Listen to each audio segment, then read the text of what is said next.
Ya, silakan Ustadz.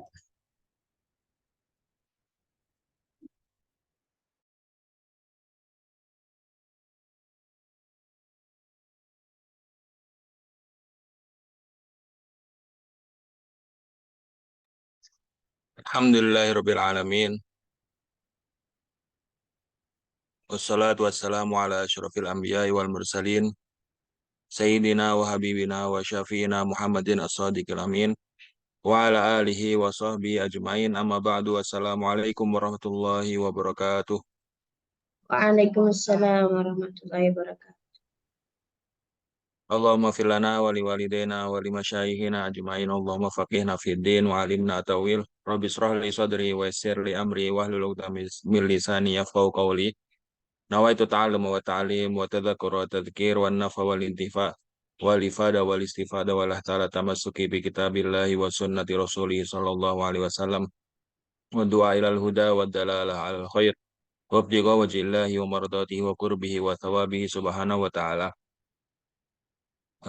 Alhamdulillah di pagi hari ini kita bisa berkumpul untuk sejenak kita melihat ayat-ayat Al-Quran dan hadis-hadis dari Rasulullah Shallallahu Alaihi Wasallam maupun kepada para sahabat dan tabiin mengenai apa sih eh, manzilah atau kedudukan Palestina sendiri di syariat Islam. Kenapa sih kita harus peduli sama Palestina? Kenapa ketika Palestina ini dijajah itu memiliki atensi khusus atau apa namanya pandangan khusus, memiliki apa namanya hal yang harus diperhatikan lebih daripada tanah-tanah yang lain selain tanah Palestina. Nah, di sini Palestina sendiri, sebelum kita masuk ke pembahasannya, Palestina sendiri adalah suatu daerah yang masih di dalam kawasan Syam. Palestina adalah suatu daerah di dalam kawasan Syam. Jadi di sini saya coba apa namanya cuplikkan ya peta peta Syam menurut ajaran agama Islam. Jadi Syam ini adalah daerah yang membentang setelah kota Aris. Aris ini di Mesir ya. Kalau apa namanya terlihat di sini, ini ada namanya Al Aris di Mesir di semenanjung Sina. Itu ada kota Aris. Setelahnya itulah masuk daerah Syam sampai ke barat hingga mendekati Irak ini. Ke utara hingga ke masuk ke Turki ini. Jadi kota Antokia atau dalam bahasa Inggris biasa disebut sebagai Antakya yang sekarang masuk wilayah Turki itu masih daerah Syam. Lalu kota apa namanya Haron ini juga masuk daerah Syam. Halab ini di Damaskus. Terus di sini ada Palestina. Nah, nanti dibagi pembagiannya ketika masa khilafah itu menjadi beberapa bagian. Yang pertama adalah bagian Palestina ini. Ini daerah sendiri ya, disebut daerah Palestina. Terus ada daerah Urdun. Daerah Urdun itu yang yang membawahi Al-Quds sendiri, yaitu apa namanya? Apa utara dari Al-Quds, utara dari Palestina. Palestina bagian utara. Lalu bagian Damaskus. Damaskus ini memanjang ya dari semenanjung Sina sampai ke utara ini ke Damaskus ya. Terus ada wilayah Hims atau kalau di bahasa Indonesia kan Homs ya. Homs itu adalah daerah sendiri. Istilahnya ya kalau kita samakan kita kayak Indonesia, Syam itu kayak provinsi ya di Khilafah Islamiyah itu. Lalu nanti dibagi menjadi kabupaten-kabupaten ya. Ada Kabupaten Palestina, ada Kabupaten Urdun, ada Kabupaten Damaskus, ada Kabupaten Homs atau Hims, ada Kabupaten Halab, dan yang terakhir adalah Kabupaten Antokia. Nah, sekarang daerah ini terpecah menjadi banyak negara. Yang pertama Mesir ya, maka sebagian Mesir itu termasuk Syam. Lalu Palestina, ini juga Syam. Kemudian Lebanon, Lebanon ini atasnya ini Lebanon. Kemudian Jordania, itu juga termasuk Syam. Kemudian Suriah itu termasuk Syam ya, jelas karena ibu kotanya di Damaskus dan ibu kota Syam sendiri ada di Damaskus. Lalu terakhir di Turki yaitu Antokia. Antokia ini diambil oleh Turki, daerah Syam yang masuk wilayah Turki sekarang. Ini semua adalah wilayah Syam yang nanti kita akan bahas secara umum apa sih keutamaan wilayah Syam ini sendiri, termasuk di dalamnya adalah Palestina. Makanya wilayah Syam ini dari awal kenabian itu sudah ada mukhotot dari Rasulullah SAW. Mukhotot itu apa? Garis haluan negara jangka panjang. Kalau di kalau di negara kita itu seperti itu. Artinya sejak zaman Rasulullah memang sudah di-planningkan secara jangka panjang Syam ini harus diambil oleh umat Islam. Syam ini harus dibebaskan dari orang-orang kufar, dari orang-orang kufar dan musyrikin. Sehingga sebelum Rasulullah SAW meninggal, Rasulullah itu mengutus pasukan yang dikepalai oleh Usama bin Zaid. Kemudian Rasulullah meninggal dan pasukannya masih OTW ke perbatasan Syam. Lalu dilanjutkan oleh Abu Bakar As-Siddiq, melanjutkan Usama itu untuk terus melaju ke Suriah. Jangan mundur gara-gara Rasulullah meninggal, terus maju gitu. Sehingga di zaman Abu Bakar As-Siddiq, sebagian selatan Syam sudah terbebaskan. Lalu di zaman Khalifah Umar bin Khattab radhiyallahu anhu, beliau sendiri yang ngambil kunci dari Baitul Maqdis dari pendeta Nasoro Ortodok, Kristen Ortodok yang menguasai Baitul Maqdis gitu. Setelah dikepung oleh tentara Islam selama berhari-hari ya, sehingga menyerah kemudian kepala gereja Ortodoks yang saat itu berada di dalam Masjidil Aqsa. Masjidil Aqsa kan ketika sebelum Rasulullah diutus itu adalah gereja, dibuat gereja oleh gereja Ortodok yang itu adalah memiliki ajaran yang mempertahankan Masjidil Aqsa. Ketika zamannya Umar bin Khattab dikepung berapa hari sampai kemudian pemimpin gereja itu memilih untuk menyerahkan Baitul Maqdis kepada umat Islam. Nah, saat itu nggak mau kalau yang nerima kuncinya itu adalah pemimpin tentaranya, harus khalifahnya sendiri. Saya mau nyerahin Baitul Maqdis tapi dengan syarat khalifahnya sendiri yang ngambil kuncinya. Akhirnya Umar bin Khattab langsung pergi dari Madinah menuju Baitul Maqdis untuk mengambil kunci Baitul Maqdis ya. Makanya eh, ini adalah garis besar haluan negara jangka panjang. Artinya sejak Rasulullah SAW hidup, udah dipikirkan ke depan ini Suriah atau Syam, Syam ini harus semuanya dikuasai oleh umat Islam, harus dibebaskan dari orang-orang kafir dan musyrikin. Dan uniknya, Umar bin Khattab kemudian menerapkan syarat Umariyah di Baitul Maqdis. Ini adalah syarat yang paling hebat seumur kejayaan Islam. Kenapa? Karena Umar bin Khattab memberikan banyak rambu-rambu ke orang kafir. Yang mungkin kalau di zaman sekarang ini dianggap ini ekstrim tingkat tinggi. Salah satunya adalah orang kafir nggak boleh rumahnya lebih tinggi daripada umat Islam. Nggak boleh di zaman Umar bin Khattab, syarat Umayyah itu isinya orang kafir nggak boleh memiliki rumah yang tingginya lebih tinggi daripada umat Islam. Orang kafir nggak boleh menampakkan ibadahnya di tempat umum. Silahkan ngelakuin Natal di dalam rumah, di dalam gereja. Silakan melakukan ritual-ritual tapi di dalam, nggak boleh pakai apa namanya, nggak boleh dikeluarkan keluar suaranya, atau bahkan merayakan di tempat publik, nggak boleh. Terus orang kafir kalau jalan harus di pinggir jalan, nggak boleh di tengah. Itu zaman Khalifah Umar itu, di saat Islam ini benar-benar punya wibawa, di saat Islam itu dihormati. Dan jangan dibayangkan saat itu dengan saat sekarang. Kalau kita bayangkan ya kayak ini radikal sekali. Tapi di zaman dulu itu Islam dihormati gitu loh. Sampai orang kafir tuh mau disuruh apapun pun sam'an wa ta'atan gitu loh.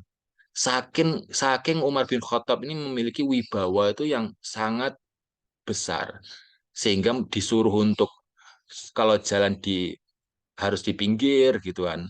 Orang kafir harus pakai baju tertentu, nggak boleh ikut bajunya umat Islam gitu kan. Nggak boleh sama, nggak boleh nyamain baju umat Islam di saat itu. Itu ya ikut dan ikutnya itu sukarela. Nggak ada rasa keterpaksaan dan happy-happy aja gitu loh. Karena apa? Karena kita memiliki kejayaan saat itu. Kita itu Al-Quran itu benar-benar kita muliakan. Kalau kita itu membanggakan Al-Quran dan bangga dengan Al-Quran kita, Allah akan membuat wibawa kepada kita yang orang-orang kafir itu bisa kita atur dengan baik gitu, dengan rapi sesuai dengan syariat Islam. Tapi kalau kita semakin menjauhi Al-Quran, ya umat kafir, orang kafir akan semakin menginjak-injak kita. Ya, semakin kita jauh dari Al-Quran, semakin kita terhina. Tanpa kita menghinakan diri, kita sudah hina sendiri gitu. Makanya inilah pentingnya kita kembali kepada Al-Quran dan Sunnah. Kemudian peduli dan bangga dengan syariat Islam. Minimal kita bangga dengan syariat Islam. Jangan sampai itu merasa minder ya dengan syariat Islam ini. Ini adalah sedikit ya perkiraan wilayah Syam dan sedikit spoiler ya tentang apa namanya bagaimana Syam ini sudah di planning untuk dibebaskan di zamannya Rasulullah SAW yang kemudian sudah terbebaskan secara penuh di akhir zaman Khulafaur Rasyidin. Jadi di akhir zaman Khulafaur Rasyidin, zaman Ali bin Abi Thalib atau zaman Utsman bin Affan lah, secara lebih tepatnya itu Syam udah di bawah kontrol umat Islam. Bismillahirrahmanirrahim. Jadi di sini yang pertama adalah ayat-ayat Al-Quran tentang kemuliaan Syam. Syam ini adalah tanah yang diberkahi oleh Allah. Qala Allah Ta'ala, فَانْتَقَمْنَا مِنْهُمْ فَأَغْرَقْنَاهُمْ فِي الْيَمِّ بِأَنَّهُمْ كَذَّبُوا بِآيَاتِنَا وَكَانُوا عَنْهَا غَافِلِينَ وَأَوْرَثْنَا الْقَوْمَ الَّذِينَ كَانُوا يُسْتَضْعَفُونَ مَشَارِقَ الْأَرْضِ وَمَغَارِبَهَا الَّتِي بَارَكْنَا فِيهَا وَتَمَّتْ كَلِمَةُ رَبِّكَ الْحُسْنَى عَلَى بَنِي إِسْرَائِيلَ بِمَا صَبَرُوا وَدَمَّرْنَا مَا كَانَ يَصْنَعُ فِرْعَوْنُ وَقَوْمُهُ وَمَا كَانُوا يَعْرِشُونَ. Di sini, di ayat ini, di surat Al-A'raf, ayat 136 sampai 137, silakan dibaca terjemahnya sendiri ya. Saya highlight di sini adalah masyariqal ardi wa magharibahal lati barakna fiha.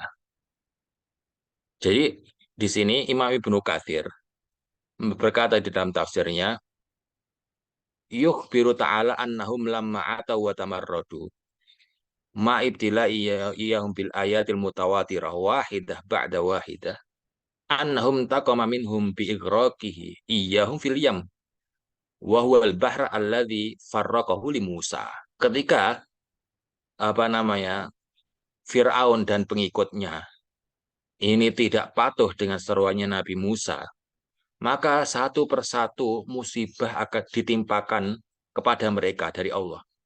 Satu persatu azab ditimpakan kepada mereka dari Allah Subhanahu wa Ta'ala sampai azab terakhir, yaitu apa? Ketika Nabi Musa membelah laut, Laut Merah, ketika dikejar oleh Fir'aun dan tentaranya. Fajawazahu wa banu Israil mahu. Nabi Musa lewat di laut yang terbelah tadi, kemudian pengikut apa namanya Banu Israel, Bani Israel yang di saat kekuasaannya Firaun itu selalu ditindas, ya dijadikan budak, dipekerjakan secara dolim, itu semuanya ikut dengan Nabi Musa alaihissalam nyebrang, melarikan diri dari kejaran Firaun dan pengikutnya. Sampai ketika Nabi Musa membelah lautan, Nabi Musa masuk ke lautan, begitu juga Bani Israel juga masuk di laut.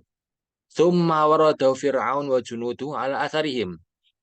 Sampai ke tengah, tiba-tiba Fir'aun juga melihat Nabi Musa dan Bani Israel nyebrangan.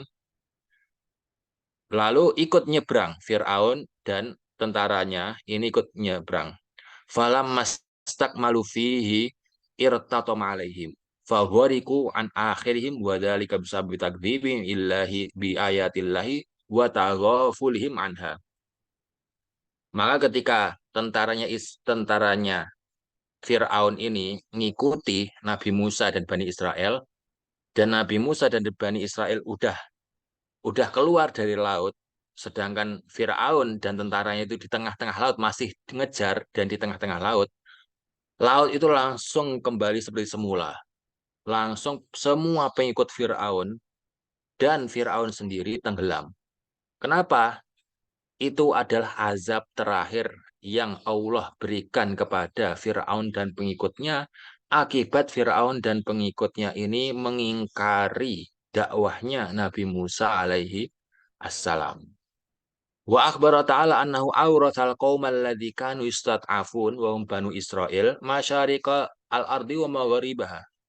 Kemudian setelah Bani Israel ini bebas dari kekangan Firaun yang selama ini selalu menjadikan dia budak.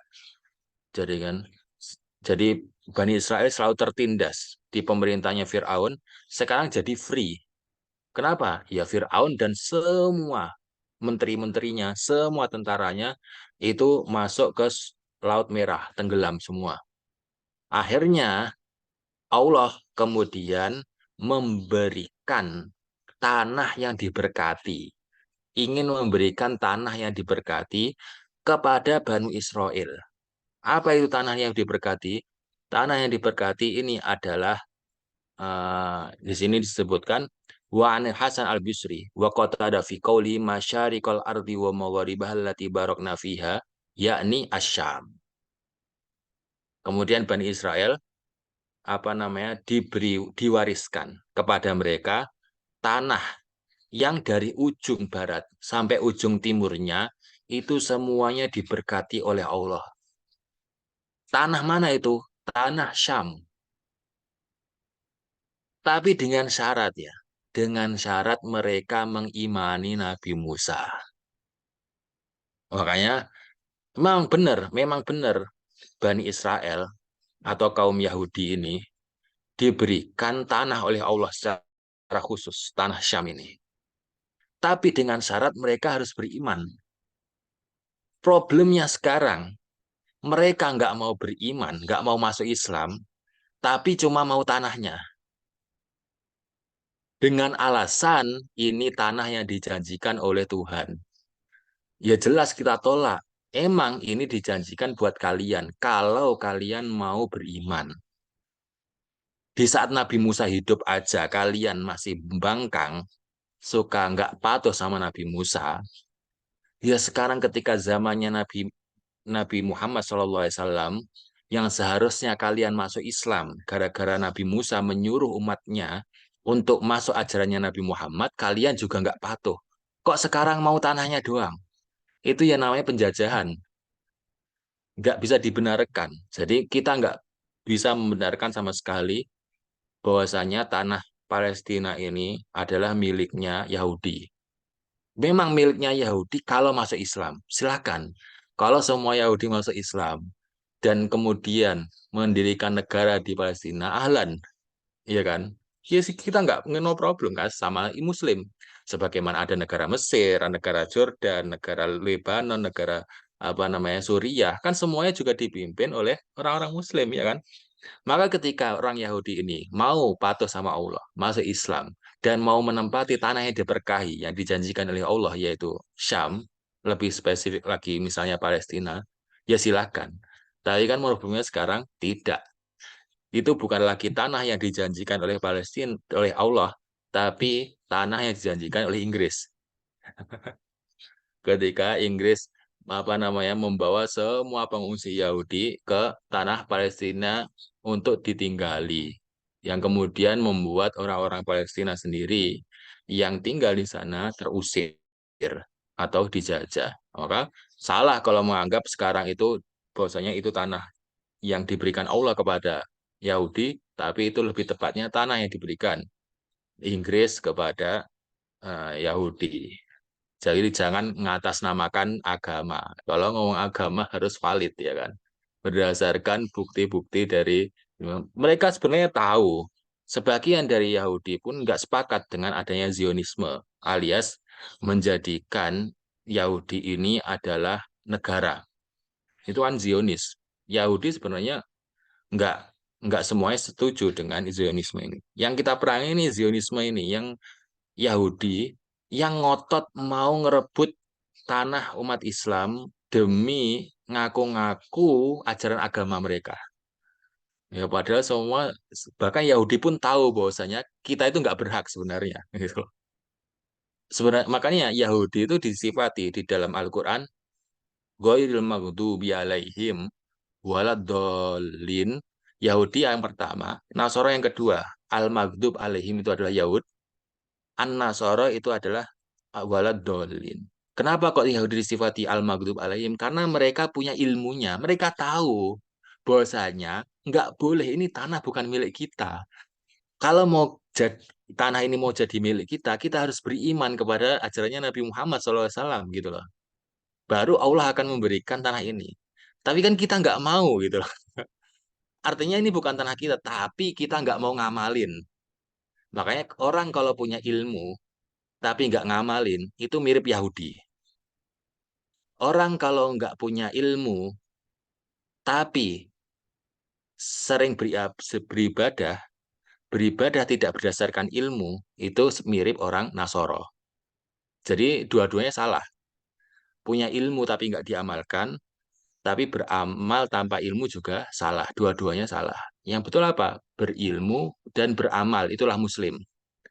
Ghairul Maghdub nggak seperti Yahudi, walad dolin kan nggak seperti Nasoro. Nah, ini makanya sebenarnya Yahudi tahu kesalahan mereka, ya cuman nggak mau ngamalin aja. Udah tahu sebenarnya, kita nggak perlu jelasin, mereka sebenarnya tahu. Cuman ya kayak gitu sifatnya Yahudi adalah nggak mau patuh. Ilmunya ada, tahu ilmunya, tapi nggak mau menjalani gitu.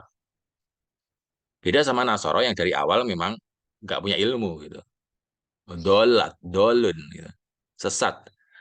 Lalu bikin ajaran-ajaran sendiri. Makanya Yahudi nggak ada yang bikin ajaran sendiri. Mereka itu antara ngamalin ajarannya atau ninggalin ajarannya. Nggak ada dari Yahudi itu bikin ajaran sendiri, nggak ada. Beda sama Nasoro yang dari awal memang bikin ajaran sendiri tanpa berdasarkan ilmu dari Nabi Isa alaihissalam. Gitu, itu bedanya dua kubu ini seperti itu. Maka Islam, orang yang aku Muslim harus berilmu dan harus beramal sesuai dengan ilmunya. Ya, gitu. Kemudian ayat yang kedua ya. Kalau Allah Ta'ala Subhanalladzi asra bi 'abdihi lailam minal masjidil harami ilal masjidil aqsal ladzi barakna haulahu linuriyahu min ayatina innahu huwas samiul basir. Ini di surat Al-Isra ayat pertama. Ya, silakan dibaca terjemahnya kalau pengen tahu terjemahnya. Di sini Nabi Muhammad SAW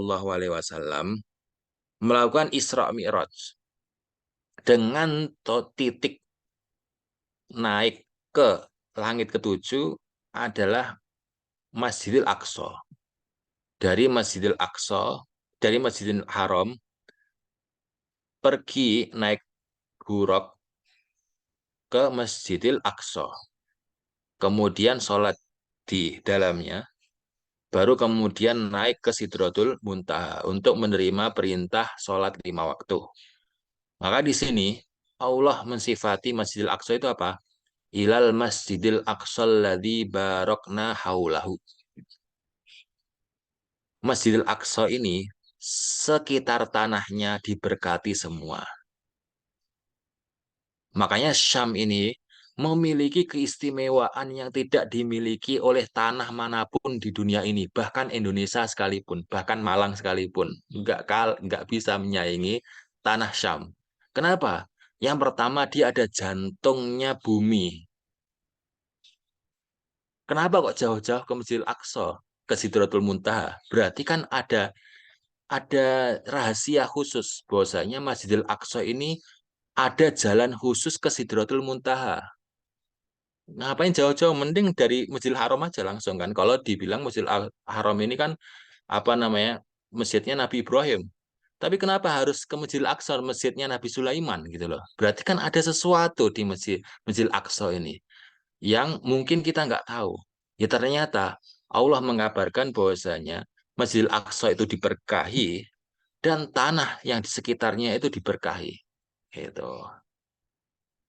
Makanya di sini Imam Ibnu Katsir berkata di tafsirnya ketika menafsirkan ayat ini, huwa Baitul Maqdis alladzi huwa Ilya. Ilya itu nama bukit, daerah bukit yang di atasnya ada Masjidil Aqsa. Itu nama Ilya. Maksudnya Masjidil Aqsa, Baitul Maqdis itu yang itu maksudnya. Ilal Masjidil Aqsa itu maksudnya masjid yang di atas Gunung Ilya, yaitu Baitul Maqdis yang kita tahu sekarang. Ma'dinul Anbiya min ladun Ibrahim al-Khalil. Walihada jumi'u lahu nalika kulluhum. Ternyata Baitul Maqdis ini adalah pusat dari semua nabi dan rasul. Dari zamannya Nabi Ibrahim alaihissalam. Makanya dia itu memiliki karisma tersendiri. Apa itu? Masjidnya para nabi. Kalau Masjid Nabawi itu punyanya Nabi Muhammad saja, dan Masjidil Haram itu miliknya Nabi Ibrahim saja.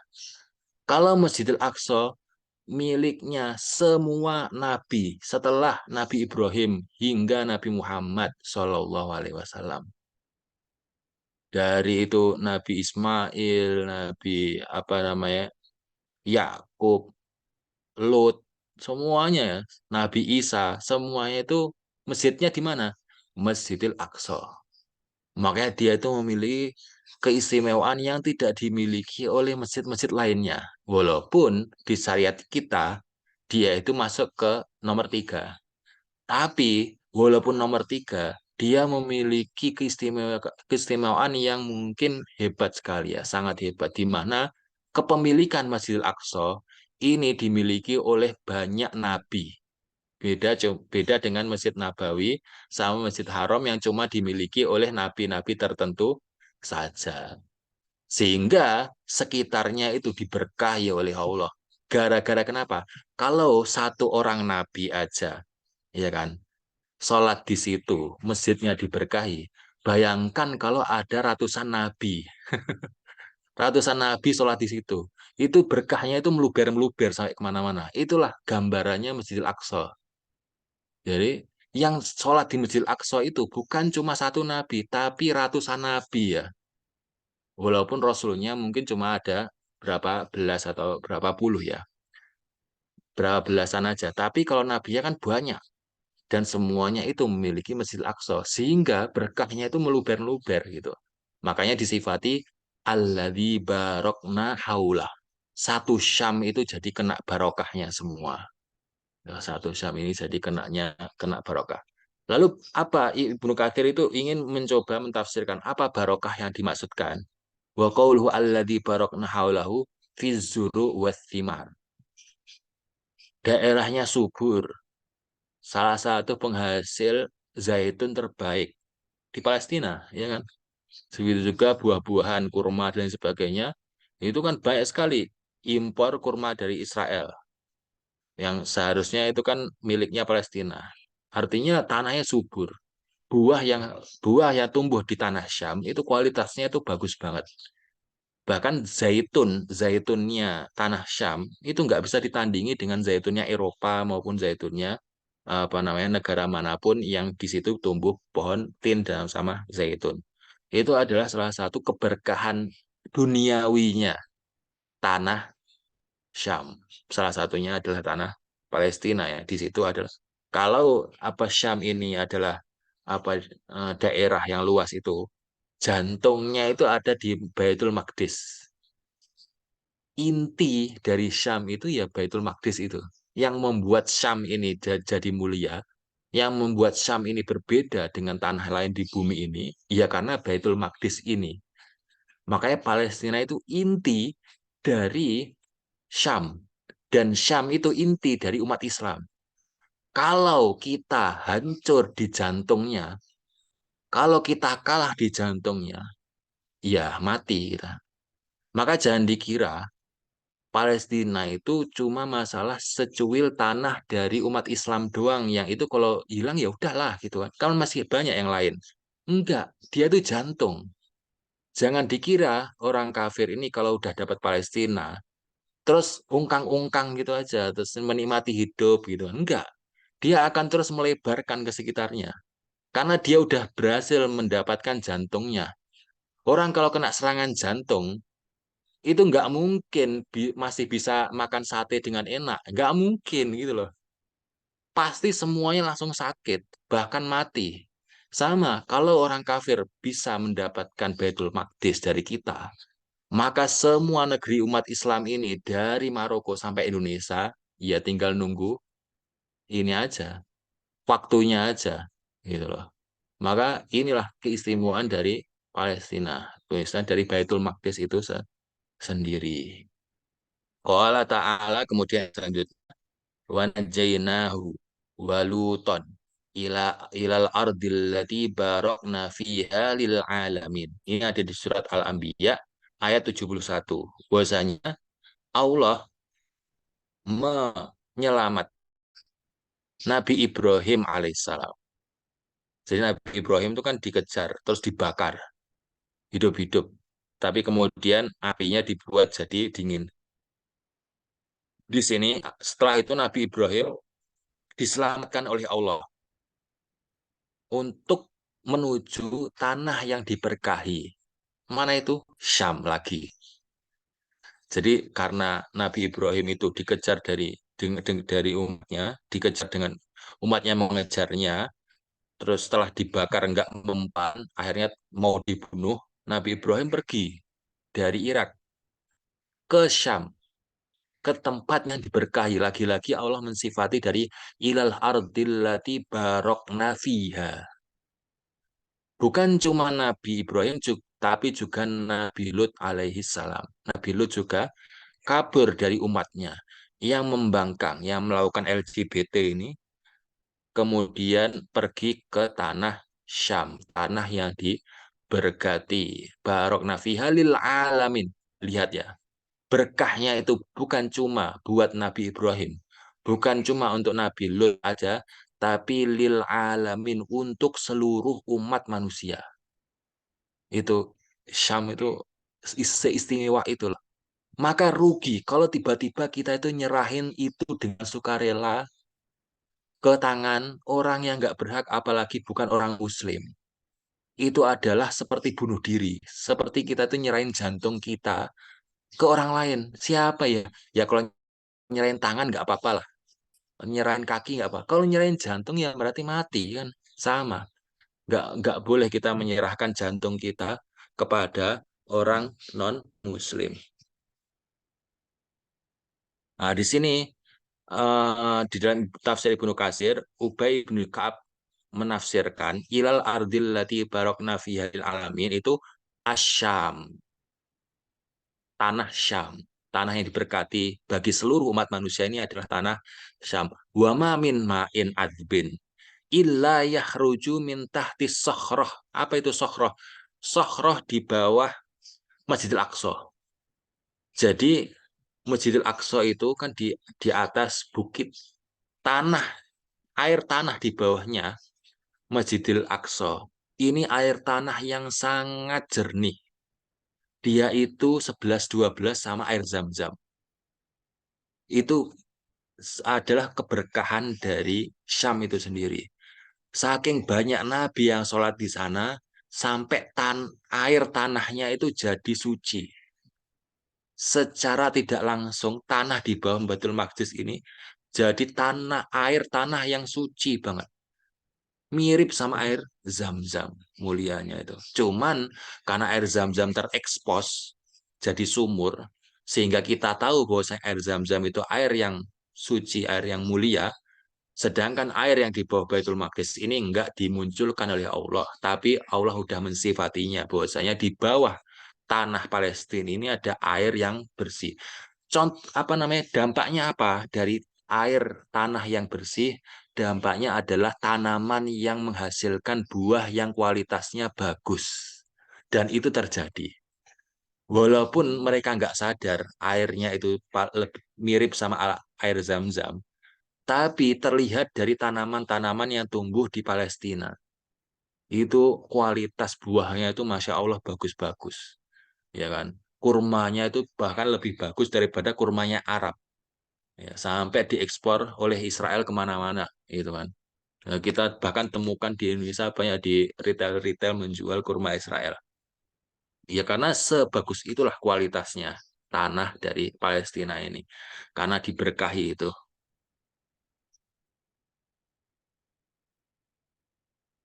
Nah, Lalu lalu ini Nabi Ibrahim kemana sih sebenarnya menuju Syamnya itu? Di sini Ka'ab al-Akhbar yang dia itu orang Yahudi yang kemudian masuk Islam, beliau berkata bahwasanya Nabi Ibrahim pergi ke Haron. Haron. Haron ini adalah daerah yang sini. Kalau di peta ini, nah di sini di Haron ini. Di Haron ini ujung dari Syam ya. Tapi walaupun seperti itu, dapat berkahnya juga Nabi Ibrahim. Apa berkahnya? Beliau pindah dari sini, apa namanya, dari Irak, habis itu menuju ke ujung Syam di Haron ini. Berkahnya adalah beliau ketemu sama istri tercintanya, Sarah. Beliau cinlok di Haron ini. Kalau beliau nggak pergi ke Syam, nggak ketemu sama Sayyidah Sarah, ya kan?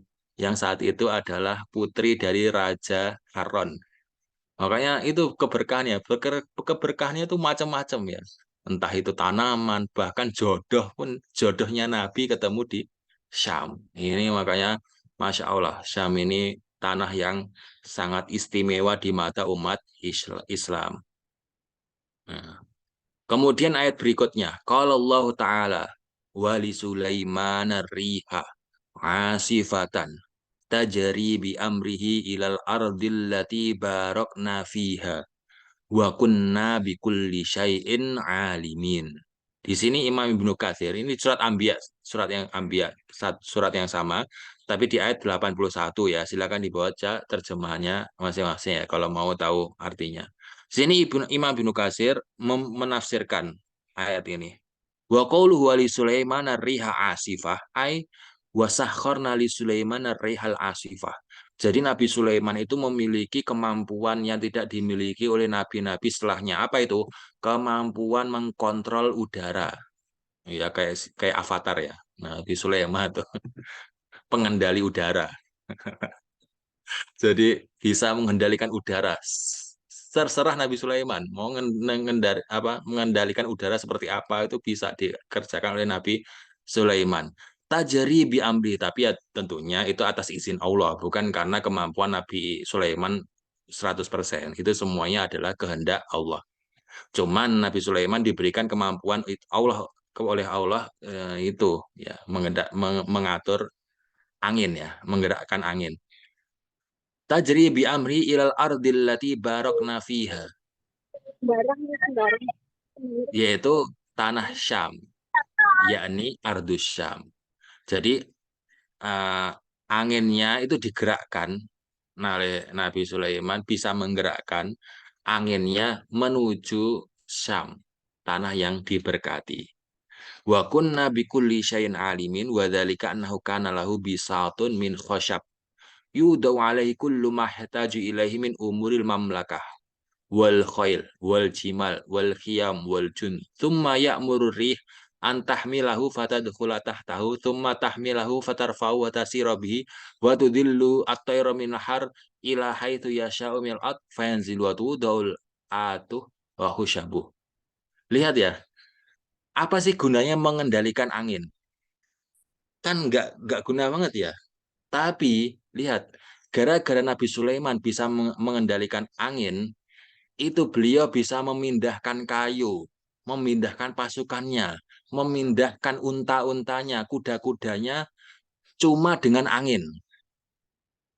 Jadi semua pasukannya itu langsung dipindah dengan angin.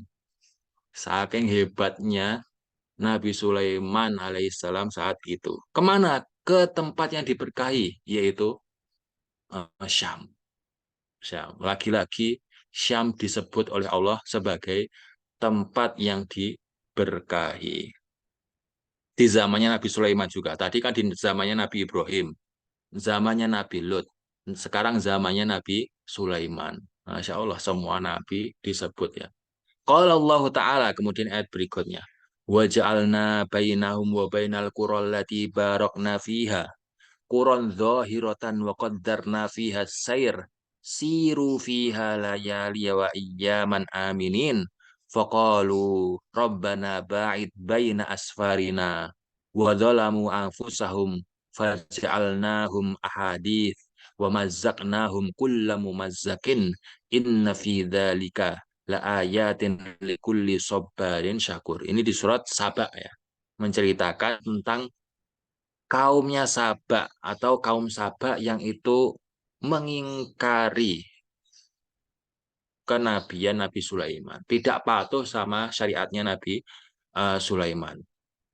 Jadi di sini diceritakan bahwasanya eh, di antara Saba, yaitu adalah Yaman, sampai ke Syam, yaitu Qura allati barokna fiha, Syam, itu terdapat mata air, sumber sumber makanan, tempat menginap yang itu rentet-rentet gitu loh. Sehingga orang Sabak ini kalau mau pergi ke Syam, ke tempat yang diberkahi ini, yaitu Syam, itu nggak perlu bawa bekal. Kalau mau minum ya tinggal berhenti, ambil minum gratis. Kalau mau makan, ambil makanan gratis. Kalau mau berteduh, ada tempat berteduh gratis. Gitu terus sampai Syam. Jadi istilahnya orang Sabah itu diberi kenikmatan oleh Allah. Kalau mau pergi ke Syam, itu nggak butuh modal. Cuma butuh berjalan aja. Pergi aja. Maka makanan ditanggung Allah, minuman ditanggung Allah, tempat nginep ditanggung Allah. Sampai Syam. Gitu loh, sampai tempat yang diberkahi ini. Tapi kemudian orang Sabah ini malah mengingkari nikmat Allah. Katanya, ini kok hidup enak banget ya. Ana maulah sekali-kali susah gitu loh. Makanya faqalu rabbana ba'id baina asfarina. Malah mereka itu menzolimi diri sendiri. Udah dikasih enak, maunya susah. Nanti susah, mintanya enak. Ya itu namanya manusia ya. Hidup udah enak-enak, kok gini-gini aja ya hidup. Ana mau tantangan lah gitu. Ya gitu loh, orang-orang sahabat gitu. Kok hidup nyaman sekali ya? Ya udahlah, ini dijauhkanlah sama ini biar kita itu kalau safar itu butuh effort gitu. Biar kita itu ngeluarin duit gitu. Kan ini duit nganggur ya. Kita tuh mau buat foya-foya gitu kan. Nah, malah kayak gitu ya, dikasih nikmat kayak itu akhirnya Allah menghilangkan semua nikmatnya ya. Akhirnya kita tahu sampai sekarang Yaman itu jadi daerah yang paling gersang ya. Ya, ya akibat kaum Sabak ini yang sebelumnya itu kayak surga. Yaman itu dulu kayak surga, beneran kayak surga. Tapi gara-gara kufurnya kaum Sabak jadi gersang kayak gini. Jadi apa namanya? Apa batu-batu yang cuma pohon-pohon tertentu aja yang bisa hidup gitu. Nah, ini Allah di sini lagi-lagi mensifati tanah Syam dengan Al-Qura allati barokna fiha. Ya, daerah yang Allah berkati. Daerah Allah yang Allah berkati. Nah, itu adalah ayat-ayat yang berkaitan tentang keberkahan Syam. Sekarang kita lihat apa sih maksud keberkahan Syam dari segi agama, dari segi din agama ya. Kan tadi dari segi apa namanya dunia kita udah sepil ya sebagian. Di sini Imam Ibnu Rajab berkata bahwasanya min barokati diniyah anah ardul jihad.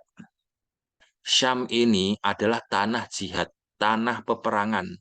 Fa'ahluha fi jihad waribat.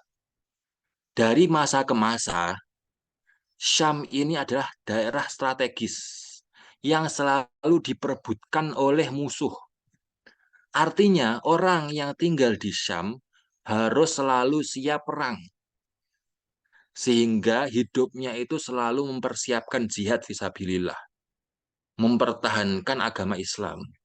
Karena itu adalah benteng umat Islam. Syam itu rebutan semua umat ya. Bukan cuma Islam aja. Semua umat. Makanya orang yang tinggal di Syam ini selalu bersiap untuk jihad. Sehingga dia itu nafkahi diri sendiri, itu pahalanya dilipat gandakan sampai 700 kali. Kalau kita itu nyari duit ya, terus kita itu nafkahi diri sendiri, ya pahalanya cuma satu doang. Ya kita bisa hidup, ya kan? Tapi kalau mereka nyari duit, buat hidup mereka, itu buat jihad fisabilillah. Sehingga nafkah itu dikali 700 kali lipat. 700 kali lipat pahalanya. Itulah barokahnya tanah Syam. Pahalanya orang yang tinggal di Syam itu 700 kali lebih banyak daripada pahalanya orang yang tinggal di Blitar dan Malang ini. Ya. Maka itu adalah mulia sekali. Gitu. Tanah yang sangat berkah sekali. Terus min barokati diniyah kata Imam Ibnu Rajab juga. Anna nuron Nabi Shallallahu Alaihi Wasallam inda wiladati sathun ilaiha. Ketika Nabi Muhammad SAW lahir, itu muncul cahaya dari tanah Syam. Fa'ashraqat kusuroha minhu. Semua villa-villanya, semua kastil-kastilnya, semua istana-istananya itu langsung terang semua dengan cahaya itu ketika Nabi Muhammad lahir ya. Itu salah satu mukjizatnya Nabi Muhammad ya. Langsung Syam itu terang. Fakana dzalika awwalu mabda'i dukhuli nurihi Syam. Itulah awal Syam itu kena cahayanya Nabi Muhammad SAW. Itu barokah banget tuh dapat cahayanya Nabi Muhammad di saat beliau lahir. Cuma Syam, kenapa kok Syam ya? Kenapa kok nggak di Blitar aja muncul cahayanya ketika Nabi Muhammad lahir? Karena apa kok Syam? Karena berkah itu. Kena cahayanya Nabi Muhammad itu berkah gitu loh. Makanya banyak sahabat tuh bahkan apa mengumpulkan keringatnya Rasulullah ditaruh di botol kecil dijadikan parfum. Yang parfumnya ini bisa bertahan berhari-hari. Bayangin lah. Itulah berkahannya Nabi Muhammad SAW. Maka cahayanya itu kena berkah. Apa hasil dari cahaya waktu Rasulullah lahir itu? Tsumma dakhalaha nuru dinihi wa kitabi fa asyraqat bi. Kemudian setelah dapat cahaya Nabi Muhammad, dapat juga ajarannya Nabi Muhammad ketika Khulafaur Rasyidin. Akhirnya dapat dua, dapat cahayanya Nabi Muhammad plus dapat ajarannya Nabi Muhammad. Itu berkahnya daerah Syam. Kita cuma dapat ajarannya doang gitu loh, nggak dapat cahayanya gitu. Itulah barokahnya Syam yang tidak dimiliki oleh tanah manapun di muka bumi ini. Sekarang baru kita masuk ke hadis-hadis Rasulullah. Ini banyak. Ya, hadis pertama. Jika penduduk Syam rusak, maka tidak ada kebaikan dalam diri kita semua. Kalau Syam ini dijajah oleh orang kafir, maka senyaman-nyaman apapun kita tinggal di Indonesia, kita termasuk orang yang buruk. Dari mana kita tahu? Dari hadis Rasulullah SAW yang diriwayatkan oleh Qurrah bin Iyas radhiyallahu anhu. Qala Rasulullah SAW, "Idza fasada ahlu Syam fala khaira fikum."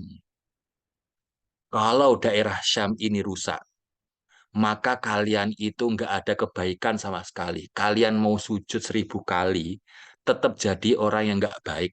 Kalau daerah Syam ini hancur. Dan ini terjadi di zaman ini. Suriah hancur. Sampai nggak jelas seperti itu. Setiap hari korban berjatuhan.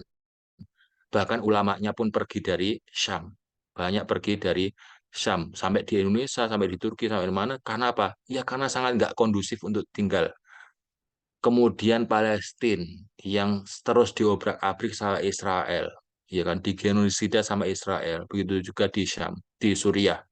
Itu menandakan bahwasanya Ahlus Syam qad fasada, sudah hancur. Maka fala khaira fina. Kita ngaji sebanyak apapun, kita itu tetap orang yang hina. Kenapa? Karena Syam hancur. Kalau kita mau jaya lagi, kalau kita mau jadi orang yang dianggap baik lagi oleh Rasulullah SAW, maka ayo selamatkan Syam. Baik itu Palestinanya, Jordannya, Libanonnya, Suriahnya, semuanya harus kita selamatkan karena itu adalah satu kesatuan. Ya kan? Satu kesatuan Syam gitu. La tazalu ta'ifatun min ummati mansurin la yadurruhum man khadalum hatta taqumas sa'ah.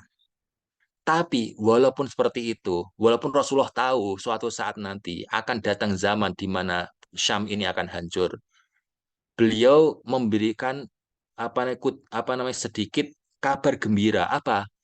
Akan selalu ada orang Syam yang membela negaranya, walaupun cuma satu orang. Itulah Masya Allah ya. Nggak mungkin orang Syam itu semuanya hijrah, pergi keluar ketika diserbu musuh. Pasti ada beberapa yang berusaha mempertahankan daerah Syam. Baik itu di Suriahnya, kita lihat masih ada perlawanan, walaupun kecil-kecil gitu kan. Ya gimana, udah bertahun-tahun dihancurkan oleh apa namanya orang-orang Syiah ini. Kemudian di Palestina, dari zaman dulu ditindas Israel, dibunuh terus ya. Lihat tuh tabelnya ya orang mati di kalangan Palestina itu berapa dibandingkan Israel. Tapi masih tetap ada yang melawan. Itu adalah bukti sabda Rasulullah itu benar. Akan terus ada yang membela walaupun semua umat Islam ini cuek. Akan tetap ada yang bilang, maka kita itu mau jadi golongan mana? Golongan yang cuek atau golongan yang ini?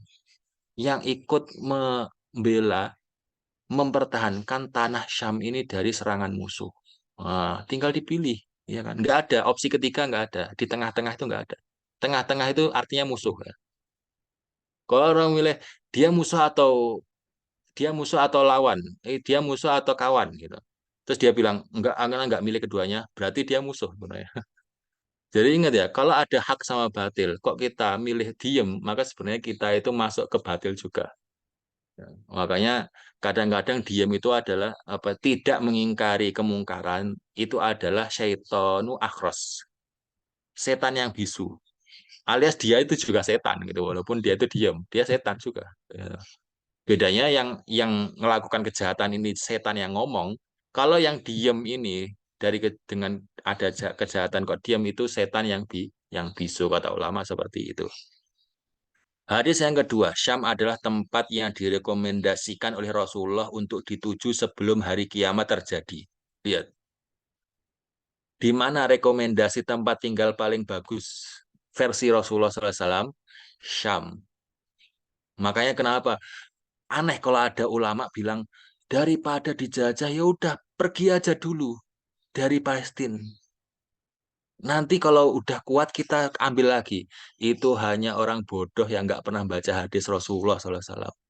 Orang Rasulullah aja merekomendasikan untuk tinggal di sana. Kok kita, umatnya, ada yang merekomendasikan untuk pergi dari sana?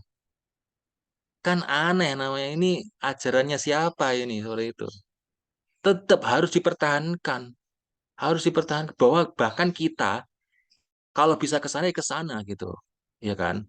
Karena itu ada tempat yang sangat direkomendasikan oleh Rasulullah SAW. Dari mana kita tahu? An Abdullah bin Umar radhiyallahu anhu. Qala Rasulullah SAW, "Satahruju narun min hadromaut au min nahwi bahri hadramaut qabla yaumal qiyamah tahsyurun nas." Sebelum hari kiamat terjadi nanti akan ada api hebat dari Hadramaut, dari Yaman. Kemudian sahabat bertanya, "Qalu ya Rasulullah, fama ta'murana?" Kemudian apa yang engkau nasihati kepada kita nanti kalau kalau datang api yang hebat dari daerah Yaman itu? Qala alaikum bisyam. pergilah kalian ke Syam, maka kalian akan aman dari api itu. Maka ini adalah rekomendasi dari orang yang super power ya, Nabi Muhammad Shallallahu Alaihi Wasallam. Maka sungguh sangat aneh kalau ada orang yang merekomendasikan orang Palestina untuk pergi dari tanahnya dengan alasan biar nggak dibunuh oleh eh, penjajah Israel. Itu salah besar. Harus tetap dipertahankan, bahkan yang bisa masuk masuk untuk membantu mereka mempertahankan tanah Syam yang diberkahi oleh Allah Subhanahu wa Ta'ala. Hadis yang ketiga, doa Rasulullah agar Syam milik Islam diberkahi. Jadi bukan cuma di dalam Al-Quran aja yang menunjukkan bahwasanya daerah Syam itu diberkahi. Bahkan Rasulullah SAW mendoakan agar Syam terus diberkahi. Dan doa Rasulullah itu pasti mustajab, nggak pernah ditolak, ya kan? An Abdullah bin Umar radhiyallahu anhu maqal, dzakaran Nabi sallallahu alaihi wasallam, Allahumma barik lana fi sya'mina. Allahumma barik lana fi yamanina. Jadi Rasulullah mendoakan keberkahan kedua tempat. Apa itu? Yang pertama adalah Syam yang paling utama. Makanya dari dulu ulama itu dari Syam semua. Lihat Imam Nawawi yang yang beberapa apa minggu yang lalu kita pelajari Arba'in Nawawi. Itu adalah ulama Syam, ulama Palestina, ya kan? Ulama tinggal di daerah Palestina. Ibnu Hajar Al-Asqalani yang kita Bulughul Maram itu dibaca oleh di pondok-pondok seluruh Indonesia. Itu ulama Palestina. Lihat berkahnya Palestina itu ulamanya itu super power. Allahumma barik lana fi Yaman. Yang kedua, Rasulullah mendoakan keberkahan untuk Yaman. Maka kita lihat Safinatun Najah, ulama Yaman. Kemudian Habib-Habib banyak dari Yaman. Kemudian apalagi kitab-kitab fikih mayoritas dari Yaman. Ya kan? Itu berkah doa kecipratan doa keberkahan Rasulullah Shallallahu Alaihi Wasallam. Nah, kemudian para sahabat kemudian ingin menanyakan gimana dengan Najdina. Najd itu adalah istilah untuk menggambarkan Irak saat itu. Karena Irak dan Iran ini daerah yang tinggi, lebih tinggi daripada Jazirah Arab, sehingga disebut sebagai Najd. Makanya sahabat bertanya, engkau mendoakan Yaman yang ujung selatan, engkau juga mendoakan Syam yang ujung utara. Kok yang ujung timur nggak didoakan, yaitu Irak sama Iran, ya daerah Persia itulah, Irak sama Persia. Kemudian Rasulullah menjawab, hunaka zalazil wal fitan wa biha yatlu'u qarnus syaiton. Karena di sana itu akan muncul tanduk setan alias Dajjal. Muncul dari daerah Irak dan Iran ini. Makanya nggak didoakan keberkahan oleh Rasulullah SAW. Makanya ya lihat sendiri Iran ya, sekarang dikuasai oleh Syiah yang memusuhi para sahabat Rasulullah Shallallahu Alaihi Wasallam. Ini fitnah ini. Ngaku-ngaku daulah Islam di dalam benderanya atau dalam logo negaranya kan, daulah Islamiyah itu. Tapi ngejek Abu Bakar As-Siddiq, ngejek Umar bin Khattab, ngejek Aisyah radhiyallahu anha, ngejek Hafsah radhiyallahu anha. Ya kan fitnah ini. Makanya ini benar-benar sabda Rasulullah itu nggak pernah salah pokoknya. Hanya kita aja yang mungkin belum menyadari kebenarannya, belum waktunya kita paham gitu. Di zaman Rasulullah mungkin para sahabat ini bingung loh, kok nggak didoakan? Fitnah apaan ini? Ternyata kita yang ngerasain gitu loh. Fitnahnya itu ternyata di saat di zaman ini gitu loh. Ketika banyak fitnah muncul dari Irak dan Iran ini. Hadis yang keempat, larangan mengejek penduduk Syam. Nah, ini ada yang ngejek. Ini gimana sih? Malah menyerang Israel. Udah tahu kalau diserang balik langsung hangus semua. Itu namanya ngejek ya. Itu ngejek, nggak boleh ngejek Ahlus Syam. Kita tetap harus memasrahkan itu ke mereka. Itu urusan mereka. Kalau nggak mau bantu, minimal jangan ngejek lah. Udah nggak bantu, ngejek pula itu udah super super tuh dosanya itu. Makanya di sini An Sofwan bin Abdillah bin Sofwan anna rajulan qala yaumas Siffin. Ini adalah Sofwan ini apa namanya? Para sahabat ya. Ada seseorang ketika perang Siffin. Perang Siffin itu apa? Perang Siffin itu yang perang yang terjadi di zamannya Ali bin Abi Thalib. Di saat Muawiyah ingin menuntut kebenaran ke, tentang terbunuhnya Utsman bin Affan kepada Ali bin Abi Thalib. Alias, hei Ali, ini loh diusut dulu. Apa kasusnya ini? Utsman bin Affan kok bisa dikudeta ini? Gitu. Cepat diusut gitu. Muawiyah ini menyerbu Ali bin Abi Thalib yang saat itu sebagai khalifah. Ya, dua-duanya sahabat ya. Kita nggak boleh suudzon kepada salah satu dari keduanya. Dua-duanya beristihad ya. Yang satu menuntut kebenaran, yang satu juga benar kan dia khalifah, punya punya kekuasaan untuk menentukan kebijakan khilafah Islamiyah ya kan. Makanya dua-duanya beristihad dan akhirnya perang di perang Siffin. Kemudian orang kok apa namanya? Ada orang ketika perang Siffin ini melaknat Ahlu Syam. Kenapa? Karena Muawiyah itu nggak mau baiat sama Ali bin Abi Thalib. Dan punya pengikut akhirnya pergi dari Kufah dan dari Madinah untuk menetap di Syam. Di Syam itu dia punya banyak pengikut. Ketika perang Siffin, penduduk Syam ini banyak yang ikut perang melawan Ali bin Abi Thalib. Sehingga ada orang yang dari kubunya Ali bin Abi Thalib itu melaknat orang Syam. Orang Syam ini terlaknat, nggak mau diatur oleh khalifah, gitulah istilahnya kayak gitulah. Kira-kira ya kan. Kemudian Ali bin Abi Thalib berkata apa?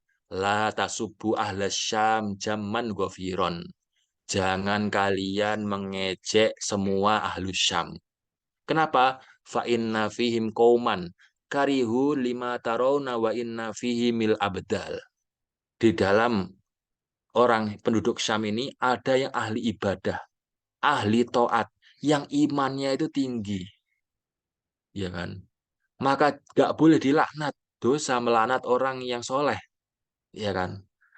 Karihun lima tarawna. Ada mereka yang juga gak suka perang Siffin itu terjadi. Makanya orang Syam ini, walaupun kelihatannya mungkin brutal-brutal, tapi mereka itu ahli ibadah, hatinya itu bersih, hatinya itu ikhlas gitu loh. Walaupun bagi mata kita kok radikal sekali sih orang-orang Syam ini gitu. Tiba-tiba bunuh diri, bom bunuh diri, tiba-tiba ngelempar rudal ratusan gitu kan. Ya kan bagi kita kan ini orang kok nggak kalem gitu, nggak slow gitu loh. Tapi nggak boleh walaupun seperti itu kita ejek perjuangan mereka. Kalau nggak mau bantu ya diam. Nggak boleh diam karena kita tahu hati mereka itu baik. Hati mereka itu ikhlas.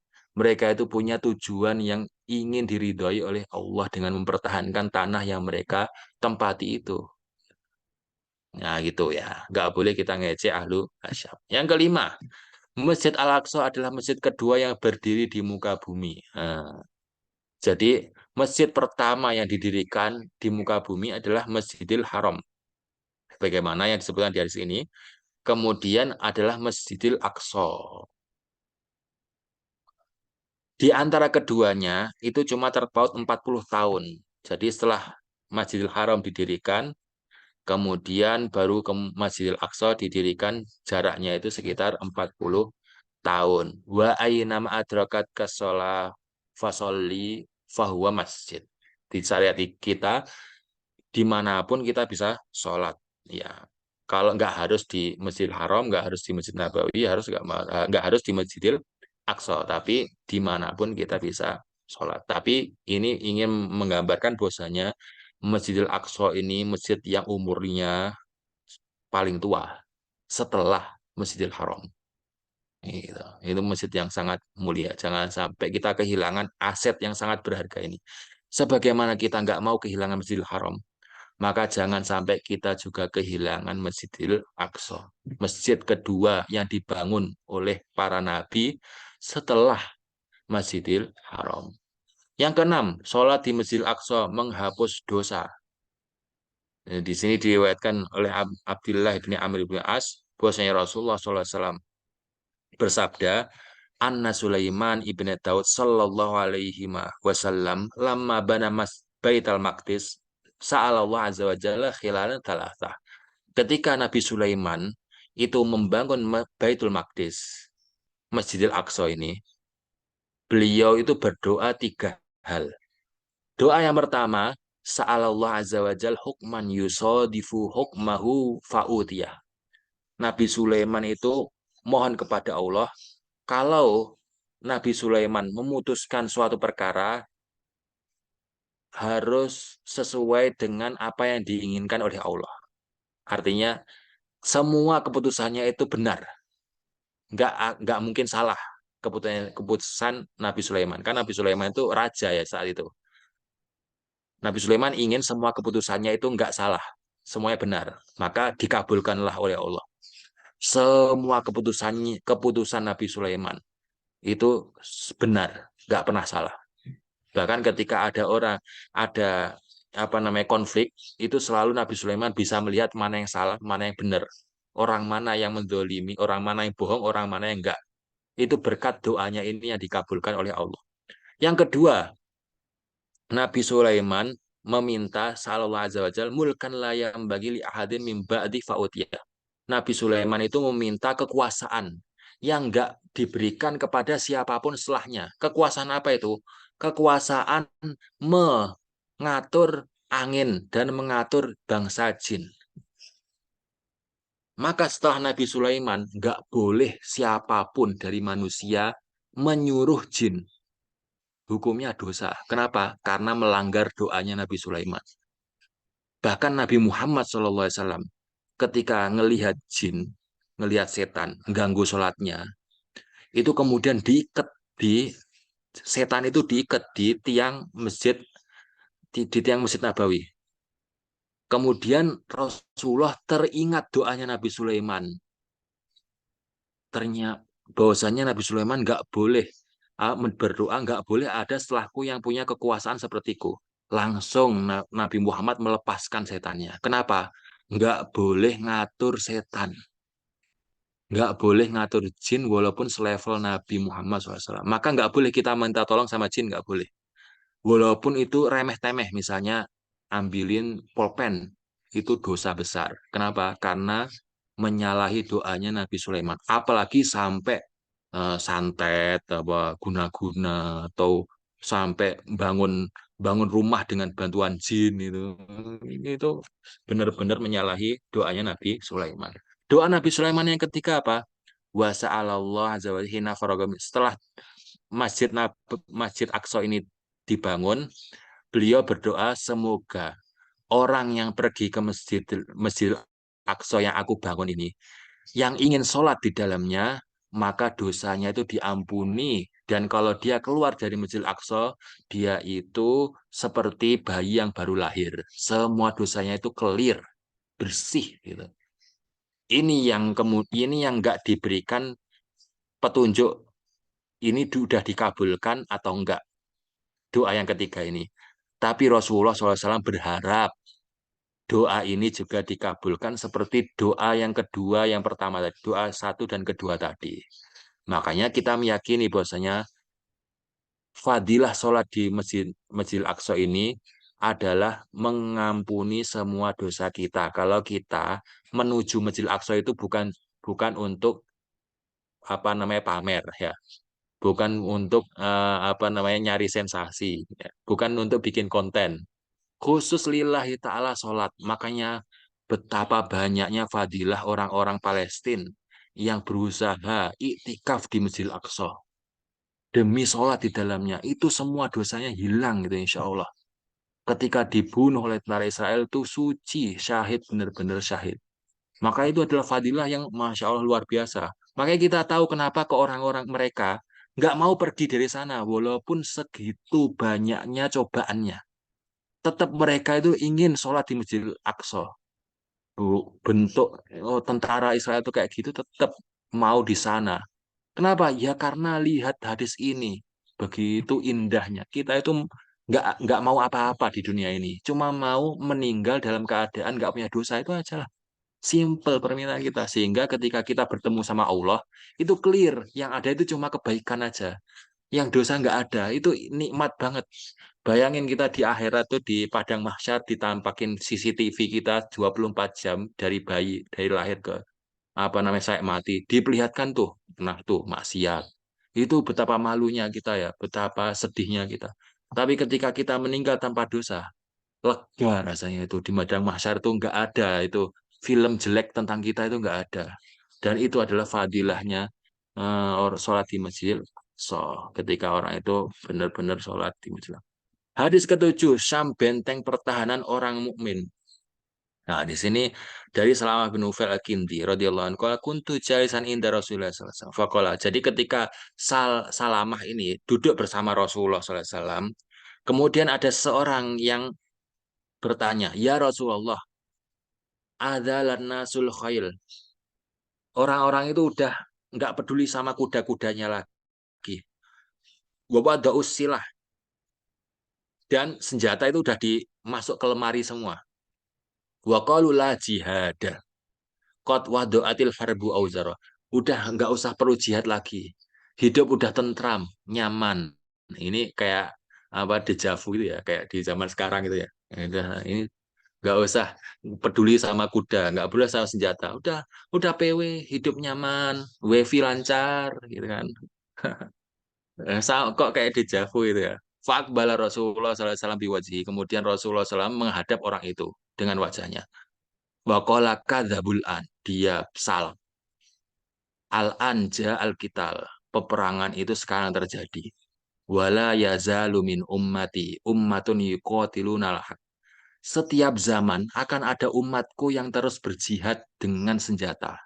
Walaupun semua umat bilang kita itu hidup di zaman damai, akan tetap ada umatku itu yang pakai senjata, perang melawan musuhnya, gitu loh.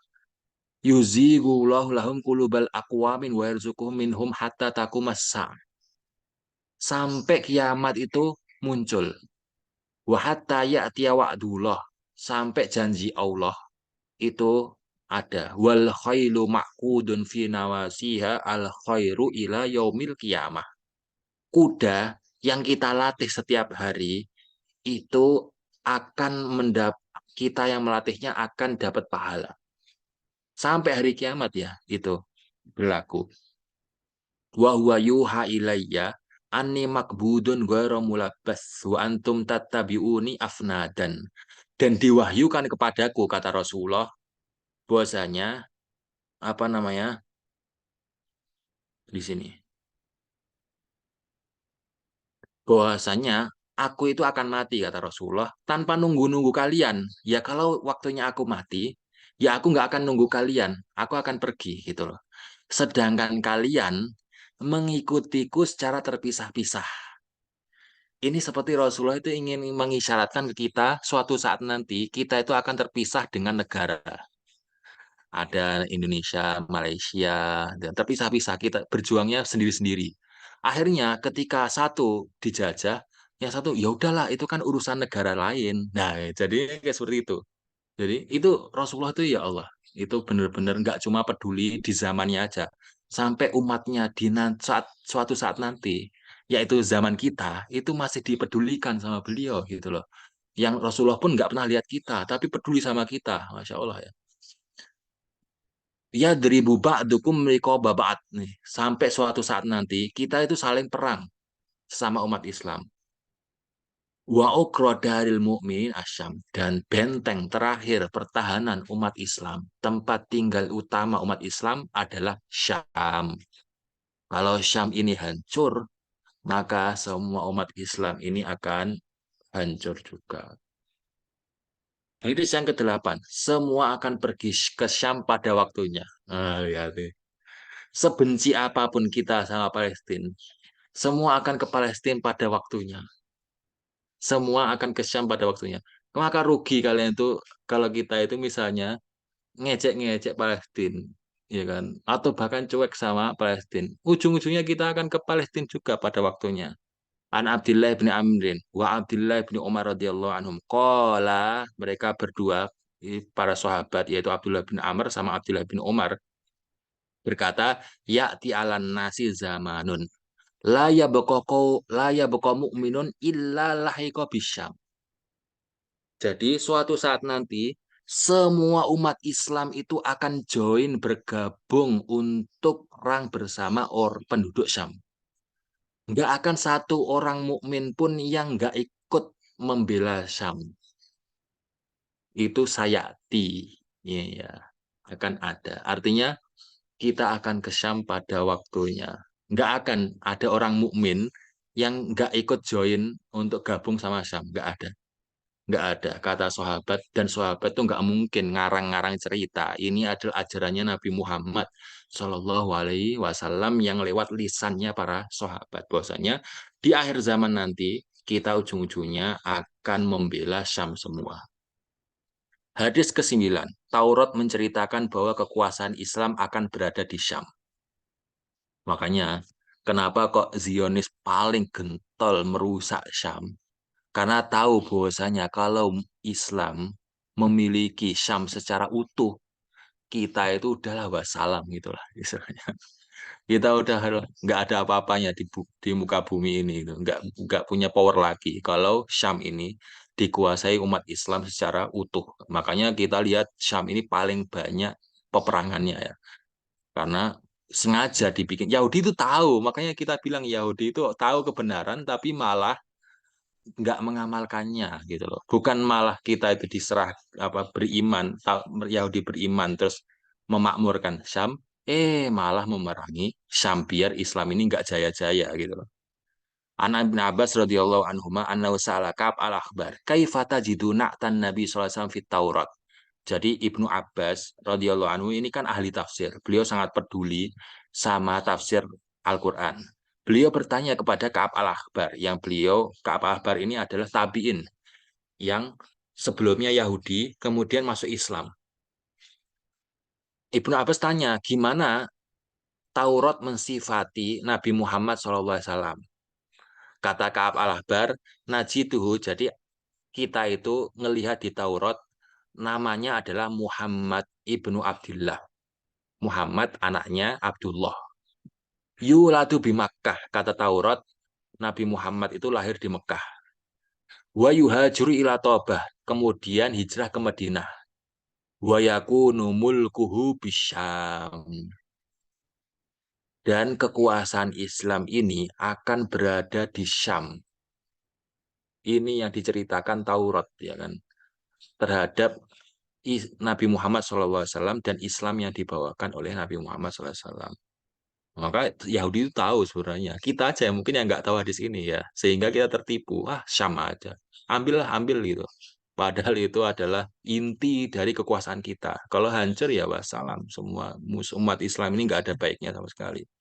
Hadis ke-10, Syam dinaungi sayap malaikat. Ini fadilah Syam juga. Di sini diceritakan bahwasanya Zaid bin Thabit ketika bersama Rasulullah SAW sedang nulis ayat Al-Quran di pelepah kurma, tiba-tiba Rasulullah bersabda, Tuba li Syam, beruntunglah semua penduduk Syam. Ya kagetlah Zaid bin Thabit, kok random sekali Rasulullah, tiba-tiba kita lagi nulis ayat Quran, tiba-tiba kok apa namanya Tuba li Syam. Tanyalah li ayyidhalika ya Rasulullah, kenapa kok tiba-tiba engkau bilang penduduk Syam itu adalah orang yang paling beruntung? Kata Rasulullah, li anna malaikatar rahman basitatun ajnihataha 'alaiha. Jadi malaikat Allah itu membentangkan sayapnya di atas penduduk Syam. Makanya Masya Allah ya, ini fadilahnya orang yang tinggal di daerah Syam, termasuk di dalamnya adalah Palestina. Itu ada tempat-tempat yang diberkahi, yang dinaungi sayap malaikat, ya Masya Allah. Hadis yang ke-11 dan terakhir nih, Insya Allah ya. Masjidil Aqsa. An Abi Hurairah radhiyallahu anhu anin Nabi sallallahu alaihi wasallam qol la tushaddu ar-rihal illa ila salasati masajid. Jangan kalian bersusah payah melakukan perjalanan kecuali ketiga masjid ya. Yang pertama adalah Masjidil Haram wa Masjidir Rasul sallallahu alaihi wasallam, yang ketiga adalah Masjidil Aqsa. Maksudnya apa? Maksudnya adalah bahwa keutamaan yang sempurna hanya didapat saat bersusah payah melakukan perjalanan ketiga masjid ini secara spesifik karena ketiganya adalah masjidnya para nabi. Nah, makanya kita itu mau pergi ke Masjid Istiqlal itu ya, kalau misalnya kita beli tiket kereta dan sebagainya, itu pahalanya biasa aja, ya sama kayak sholat di masjid dekat rumah kita, ya kan. Nah, kecuali kita cuma dikasih pahala jauhnya aja, bukan pahala yang beda di sholat di dalamnya. Tapi kalau sholatnya di Masjidil Aqsa, itu pahalanya lebih besar daripada sholat di masjid manapun di muka bumi ini. Mau Masjid Al-Jabar ke, Masjid Istiqlal ke, atau masjid mana yang indah-indah itu kan. Itu nggak ada pahala lebih, pahalanya sama.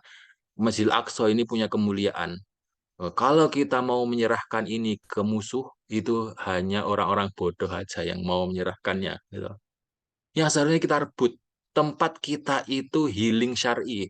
Ya kan? Sholat dapat pahala melimpah ruah, dinaungi sayap malaikat, dapat barokah, apa lagi yang kurang? Pulang dari sana dosa hilang. Ya, itu kurang indah mana? Ya, maka kita harus pertahankan Masjidil Aqsa, masjid yang paling kita cintai, masjid yang disolati oleh banyak nabi. Dari antara tiga ini, yang disolati oleh paling banyak nabi adalah Masjidil Aqsa. Gitu, makanya dan tiga-tiganya adalah masjidnya para nabi. Sampai di sini aja. Wallahu a'lam wa sallallahu ala sayyidina Muhammadin wa ala alihi wa sahbihi ajma'in. Walhamdulillahi rabbil alamin. Ya. Insyaallah barakallahu fiik Ustaz. Alhamdulillah materinya telah dipaparkan oleh Ustadz Choi dan Masya Allah saya sendiri speechless ya. Mungkin selama ini hanya tahu sepotong-sepotong saja ya terkait dengan ayat maupun hadis tentang keutamaan Palestina, Baitul Maqdis atau Bumi Syam, tapi di sini kita mendapatkan penjelasan yang sangat rinci sekali terkait dengan keutamaan atau Palestina keutamaan Palestina dalam Al-Quran dan hadis. Nah, masuk ke acara selanjutnya yaitu tanya jawab yang langsung saja. Mungkin sebelum saya bacakan yang dari kolom chat, ada yang ingin bertanya secara langsung melalui raise hand.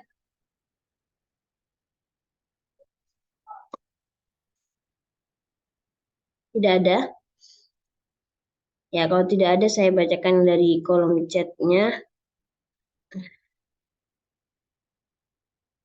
Assalamualaikum, izin bertanya Ustadz tentang prioritas bantuan yang lebih diutamakan. Manakah yang kita dahulukan, membantu saudara terdekat kita yang membutuhkan ataukah saudara kita yang di Palestina? Ya itu dulu mungkin Ustadz yang perlu dijawab.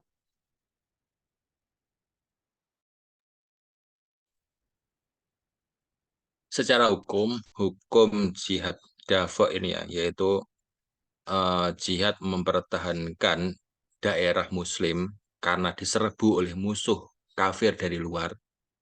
Ini ada ring-ringnya, alias yang yang paling wajib untuk mempertahankan daerahnya adalah orang yang tinggal di situ, yaitu orang Gaza sendiri ya, orang Gaza Palestina ini. Baru kalau mereka nggak sanggup sendirian, negara sekitarnya, maka dosa paling besar itu ya di Mesir, Jordan, terus mana lagi, Lebanon, Arab Saudi, yang deket-deketnya itu yang punya dosa paling besar ya. Mereka yang didahulukan untuk membantu. Kita yang paling jauh ini, yang di ujung timur itu ya. Maka kalau dihadapkan dengan pertanyaan ini, kalau ada keluarga yang butuh sama Palestina, ya keluarga yang butuh lah. Karena ada ring-ringnya membantu itu. Yang paling dekat harus bantu. Selama mereka punya duit, ya kan? Ya sih, ya. Kayaan mana Arab Saudi sama kita ya. Jangan tanya, punya planning bikin apa itu namanya, kota yang tipis itu, yang muncul di YouTube-YouTube itu kan. Itu aja mampu. Masa bantu yang tetangganya nggak bisa. Maka dosa yang paling banyak ya mereka. Baru kalau mereka nggak mampu, pindah ke kita yang jauh-jauh ini. Ya selama mereka mampu, ya mereka yang harus bantu. Makanya Kalau kita sendiri yang tinggalnya sejauh ini, ya tetap kita utamakan yang membutuhkan dekat kita. Ya, karena kita jauh banget dari Palestina.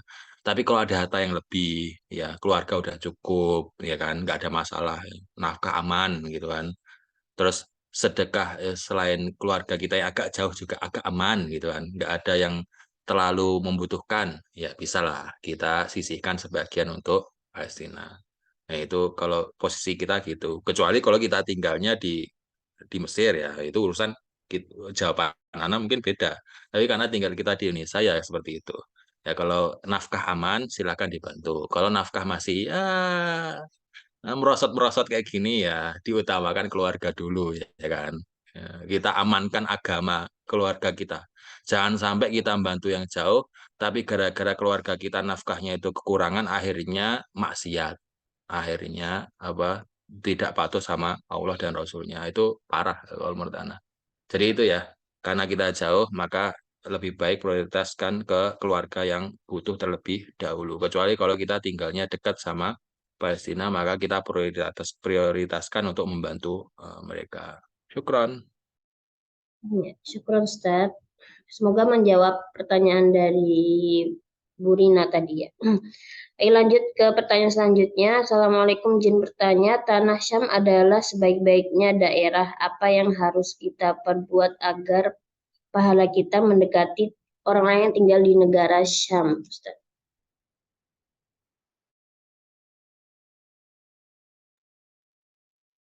Yang kita harus perbuat adalah menghormati penghuninya. Kalau kita tahu ada ulama dari Syam, kita utamakan, kita hormati, kita doakan. Penduduknya kita doakan, ya kan? Kita muliakan sebagaimana kita itu memuliakan orang yang tinggal di tempat yang mulia. Contohnya, ada orang yang tinggal di istana, istana negara, ya kan? Oh, kan kita muliakan orangnya, ya kan? Karena orangnya tinggal di tempat yang mulia, sama. Kita menyikapi orang yang tinggal di Syam ini seperti kita menyikapi orang yang sangat mulia, orang yang tinggal di tanah yang mulia. Orang awam di sana itu lebih mulia daripada orang alim di sini, gitu loh. Makanya kita hormati. Ya, kalau awam kita dan punya ilmu, kita sharing, gitu. Kita saling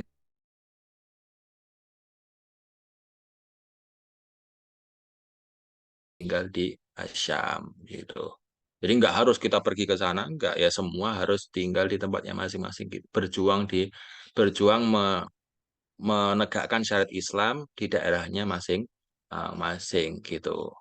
Jadi nggak harus pergi ke Syam gara-gara Syam itu adalah tanah yang mulia. Cuman orang yang kebetulan lahir di Syam, tinggal di Syam, dan tanah airnya adalah Syam, ini adalah orang-orang yang memang terpilih oleh Allah untuk menjaga tanah Syam dari serangan musuh. Karena ingat ya, tanah itu nggak bisa membuat kita itu soleh.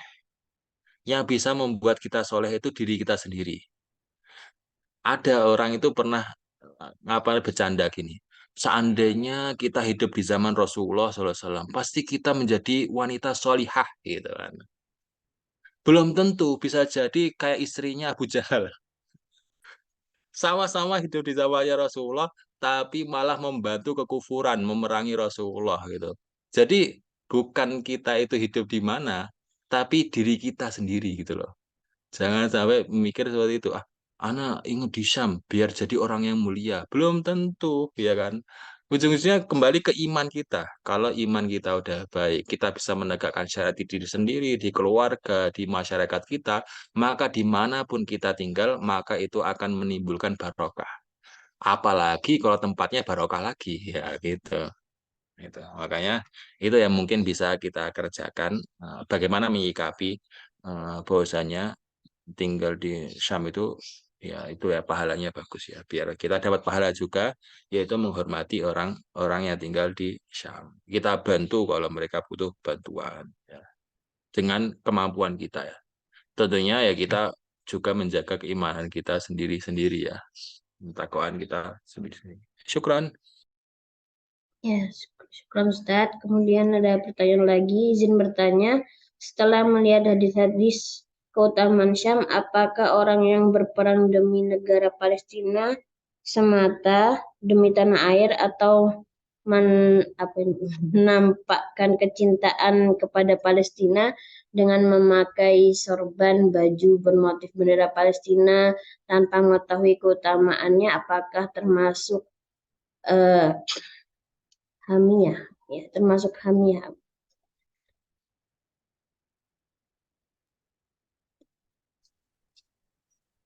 Sebenarnya apa yang membela Palestina itu hanya butuh keimanan aja. Orang yang mengaku beriman pasti akan membela saudaranya seiman yang diserang orang kafir. Enggak itu Palestina. Bahkan mungkin di Surabaya pun kalau misal diserang sama Belanda, ya, ya sama posisinya. Kita ingin bantu, kita ingin bela, ingin menunjukkan kita itu di pihak umat Islam gitu loh. Minimal kita itu punya keislaman itu. Bahwasanya kita itu bela Palestina dengan pakai syal apa itu menunjukkan kita itu pro sama sesama muslim loh gitu loh. Kita itu ingin bela muslim yang diserbu sama orang kafir. Enggak cuma Palestina, siapa negara apapun itu, Afghanistan atau apa. Minimal seperti itu. Kalau enggak tahu fadilahnya Syam. Tapi kalau tahu fadilahnya Syam, pasti lebih niatnya lebih bagus lagi, ya kan? Selain kita menunjukkan diri bahwa kita itu di pihak umat Islam, bahwa kita itu sama kalian loh yang sedang dijajah ini, nggak sama orang yang lagi jajah ini gitu loh. Plus kita itu juga ingin mengembalikan Syam ke kejayaan Islam pada awalnya. Bahwasanya itu adalah janji-janji Allah dan Rasulnya. Tanah yang diberkati buat umat yang beriman kepada Allah dan Rasulnya. Jadi gitu. Nggak selalu hamiyah. Jadi ingat ya, hamiyah itu atau mencintai selain Allah, membela selain Allah, itu urusan hati. Nggak bisa kita ngeklaim orang yang ikut apa namanya jalan membela Palestina itu orang yang membela negara.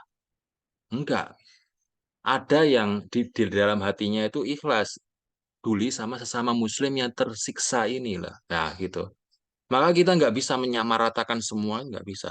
Ingat ya, kita itu punya perkara badan sama perkara hati, ya kan? Membela agama Allah itu di hati, walaupun bentuknya kayak enggak,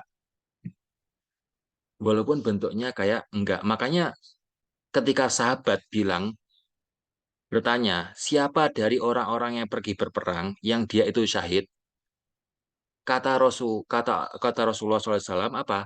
Man qatala litakuna kalimatullahi hiyal ulya fahuwa fi sabilillah. Orang yang berperang, ngangkat senjata demi mengangkat syariat Islam agar syariat Islam ini jaya, maka dia yang mati syahid fi sabilillah. Enggak Rasulullah enggak bilang harus ikut siapa perangnya. Harus ikut sama negara kah? Harus ikut sama kelompok tertentu kah? Misalnya harus ikut sama Hamas kah? Atau mau ikut sama Fatah kah? Enggak. Tapi niatnya kalian tuh ikut berperang karena apa gitu loh. Karena mendukung organisasinya atau mendukung Islamnya gitu. Maka Rasulullah nggak peduli mau ikut mana, mau join di mana, tapi hati kalian itu yang dilihat.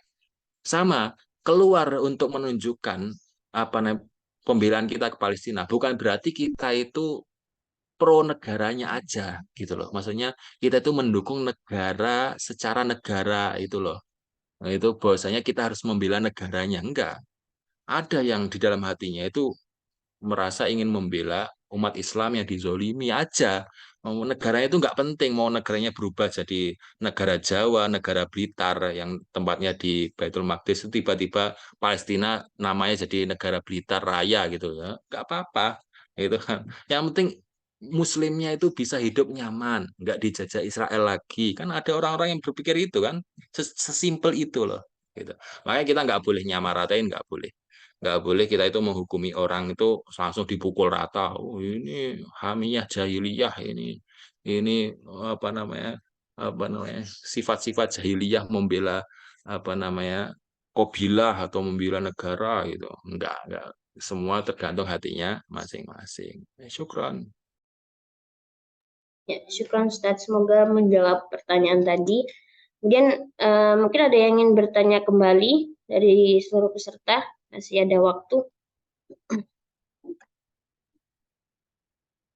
Ya, kalau tidak ada, saya izin bertanya Ustadz. Sebenarnya ada beberapa pertanyaan yang masuk. Mungkin saya rangkumnya seperti bagaimana kita membela Palestina sedangkan kita sendiri belum baik begitu. Maksudnya kewajiban kita aja belum terlaksanakan dengan sempurna. Menuntut ilmu juga masih belum sempurna, sedangkan sudah mau membela Palestina segitu. Ustaz. Bagaimana Ustaz?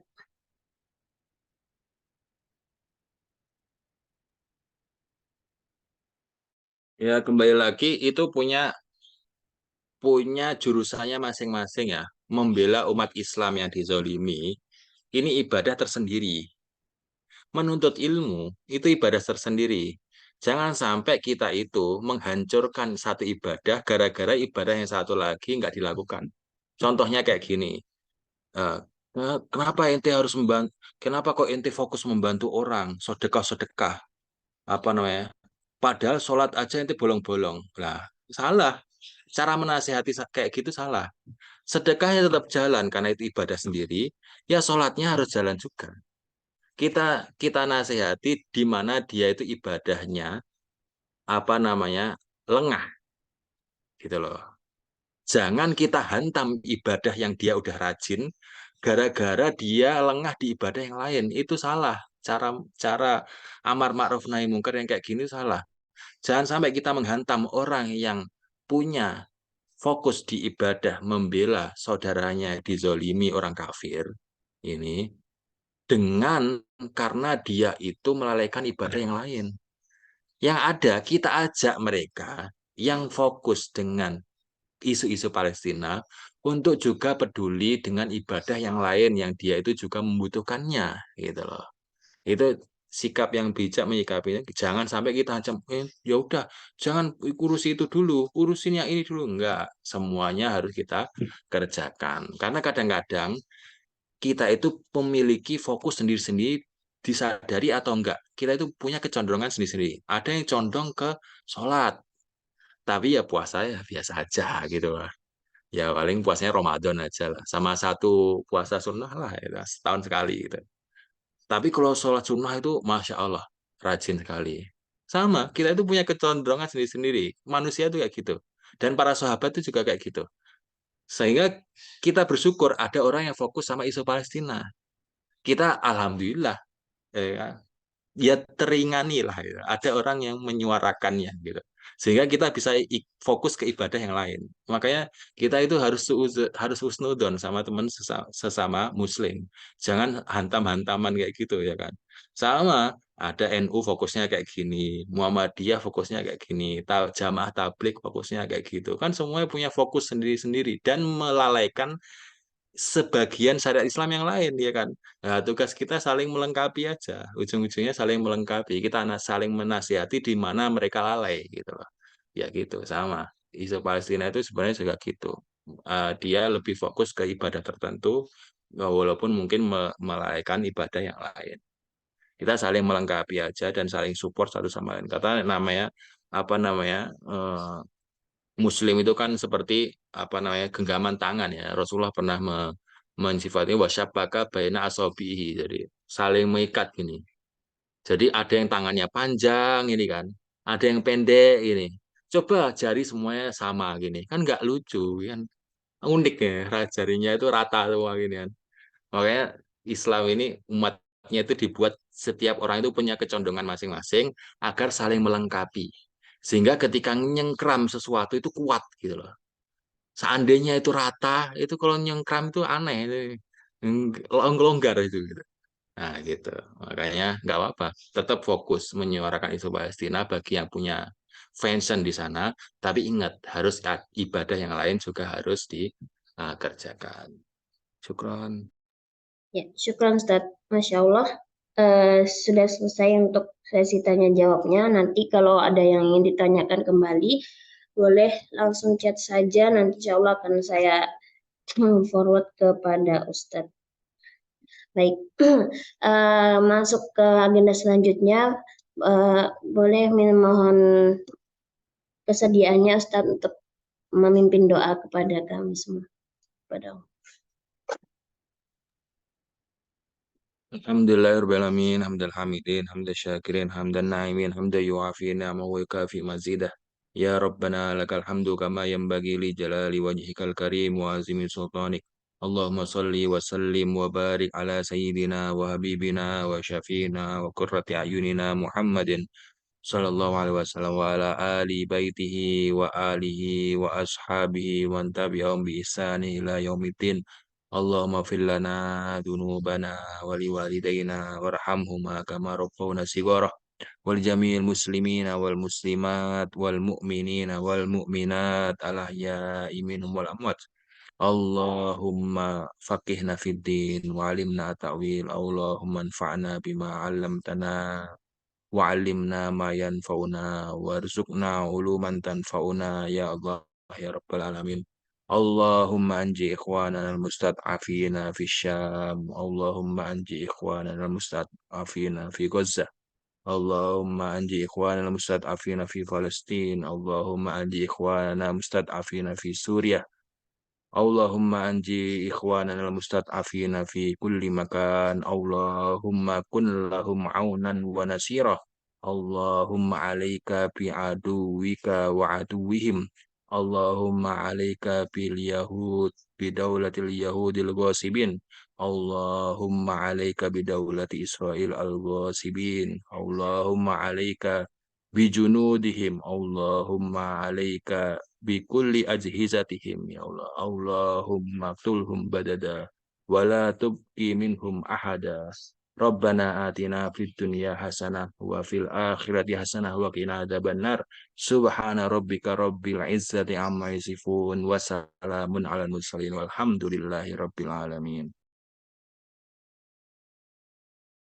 Amin ya Rabbal Alamin. Jazakallahu khairan Ustaz sudah dipimpin untuk berdoa. Sebelum kita tutup, boleh kepada seluruh peserta dan juga kepada yang hadir hari ini untuk bisa menyalakan kameranya masing-masing untuk mengambil dokumentasi. Ya. Mohon izin Ustaz ya. Baik, boleh silakan dinyalakan kameranya bagi yang belum menyalakan kamera.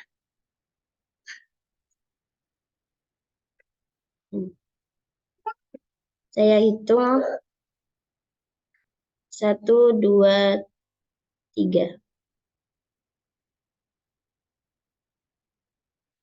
Kemudian 1, 2, 3. Slide 1, 2, 3. Ya. Jazakumullahu khairan Ustaz atas pemaparan materinya dan juga kesempatannya untuk bertanya jawab tadi. Semoga ilmu yang sudah disampaikan tadi dapat kita amalkan ya. Sebagaimana tadi ilmu yang tidak diamalkan maka kita merepresentasikan kaum Yahudi ya. Jadi sebagai umat Islam mari kita amalkan ilmu, mari kita berilmu dan mengamalkannya. Sebelum kita tutup ada sedikit cuplikan video ya, karena banyak sekali yang bertanya tentang bagaimana kalau mau berdonasi ya. Untuk sekarang Etek Yanur tidak membuka donasi untuk Palestina karena sudah banyak sekali platform yang dapat dituju ya ketika ingin berdonasi. Nah, ini beberapa platform yang mungkin bisa dituju ketika ingin berdonasi ya.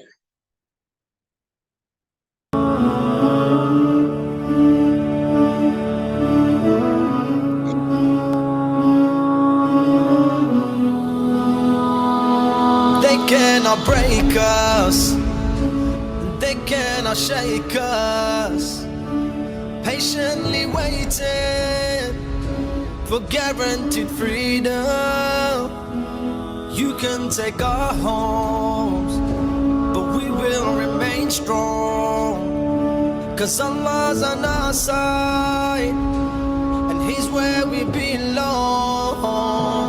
Palestine, Palestine, wipe those tears from those saddened eyes. Palestine, Palestine, Jannah waits for your innocent life. Palestine, Palestine, we'll be free at Palestine.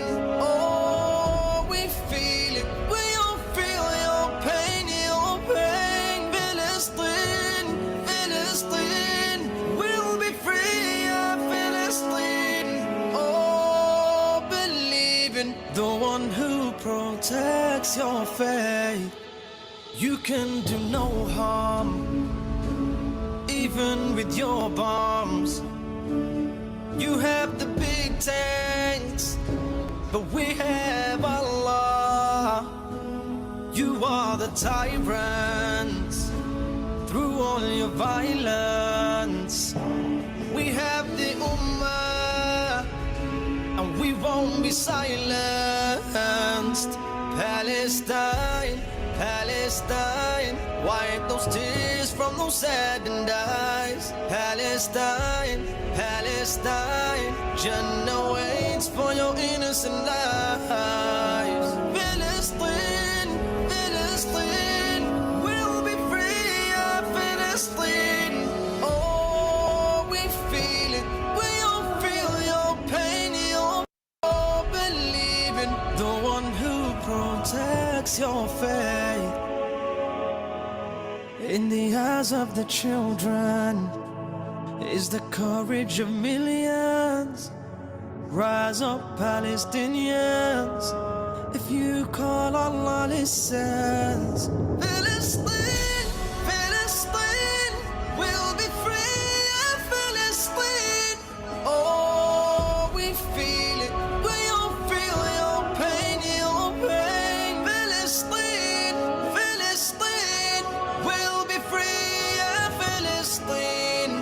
Oh, believe in the one who protects your faith.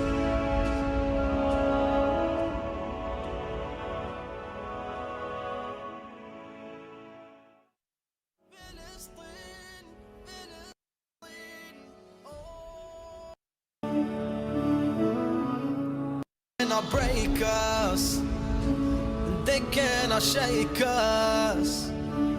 Patiently waiting for guaranteed freedom. You can take our homes, but we will remain strong. 'Cause Allah's on our side, and He's where we belong. Palestine, Palestine, wipe those tears from those saddened eyes. Palestine, Palestine, Jannah waits for your innocent life. Palestine, Palestine, we'll be free at Palestine. Oh, we feel it, we all feel your pain, your pain. Palestine, Palestine, we'll be free at Palestine. Oh, to protect, do no harm, even with your tanks, but we have Allah. You are the tyrants through all your violence. We have the Ummah, and we won't be silenced. Palestine, Palestine, wipe those tears from those saddened eyes. Ya, Alhamdulillahirrahmanirrahim. Mari kita niatkan untuk membantu mereka bukan dalam rangka mengasihani mereka, tetapi sebagaimana yang sudah Ustadz bilang tadi, yaitu membantu mereka dalam rangka memuliakan mereka sebagai penduduk Syam. Baik, silahkan berikan donasi terbaik kepada para penduduk Syam yang membutuhkan. Begitu saja, kita sudah masuk ke acara terakhir, yaitu penutupan. Kita tutup majelis kita dengan bacaan hamdalah. Alhamdulillahirabbil alamin. Istighfar, astagfirullahaladzim, astagfirullahaladzim, astagfirullahaladzim, dan doa penutup majelis. Subhanakallahumma bihamdika asyhadu an la ilaha illa anta astaghfiruka wa atubu ilaik. Saya ucapkan terima kasih banyak kepada seluruh peserta yang telah hadir dan juga Ustadz Khairul Razikin yang telah menyempatkan hadir.